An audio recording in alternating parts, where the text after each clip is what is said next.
全台唯一有12身上的竹马镇，就伫咧台南新营的土库里。不过，这个所在传承碰到问题。今年后来有在地剧团和竹马镇合作，去到台南的各中小巡回演出，希望会当甲文化推广出去。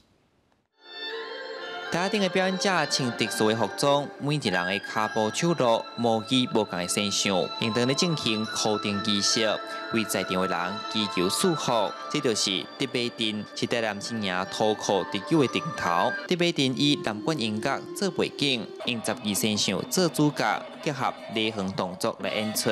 近来少家华有剧团、行文化社团参竹马镇合作。 来好恒巡演，教囡仔互动。竹马真很好看，然后我扮演的是蛇，里面的角色都很生动，我觉得很有趣。是丫鬟婢女这样子的一个角色，然后她是很活泼、开朗、大方的，所以她的动作会比较夸张一点。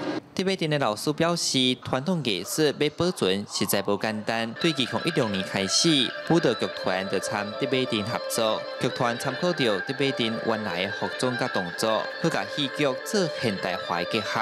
我们就做了一个历境记的一个竹马戏本身的一个剧码，然后我们就将舞蹈、现代舞蹈、民俗舞蹈呈现。